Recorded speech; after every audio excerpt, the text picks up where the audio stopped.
Վերջին օրերին գլոբալ ֆինանսական աշխարհը սկսել է տարօրինակ պահվածք ցուցաբերել։ Բիթքոյնի ու Էթերիումի անկումը բոլորին շփոթեցրել է։ Բոլորին, բացի մեծ խաղացողներից։ Շուկայի ներսից հոսող խոսակցությունները մեկ բան են ասում. աշխարհի ամենամեծ կապիտալները, նաև պանամանյան օֆշորային կառույցները,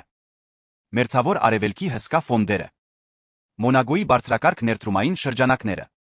սկսել են վերաբաշխել իրենց ռեսուրսները։ Նրանք տարիներ շարունակ եղել են բիթքոյնի եւ խոշոր ալտքոյնների հիմքը։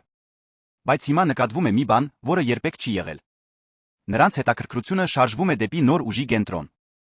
Եվ այդ անունը միակն է. Natchcoin։ Լուր, առանց աղմուկի, առանց հայտարարությունների։ Միջազգային կապիտալը շարժվում է նոր ուղղությամբ։ Անհավանական մեծ գումարներ են ներդրվում։ Իսկ հին շուկաները գործանվում։ Իսկ ինչու է այս ամենը տեղի ունենում։ Որովհետև Natchcoin-ը դարձել է այն ապագայի նախագիծը, անգամ այն ժամանակ, որ դեռ մուտք չի գործել շուկա եւ միայն օրեր անց է կատարվելու լիստինգը։ Natchcoin-ը, որի շուրջ ձևավորվում է նոր ֆինանսական ալիք։ Եվ սա դեռ միայն սկիզբն է։ Հիմա փոխվում է ամբողջ կրիպտո համայնքը։ Ապագայի ոսկին արդեն Natchcoin է։ Natchcoin, որտեղ շարժվում է ուժը։ Այնտեղ շարժվում է աշխարհը։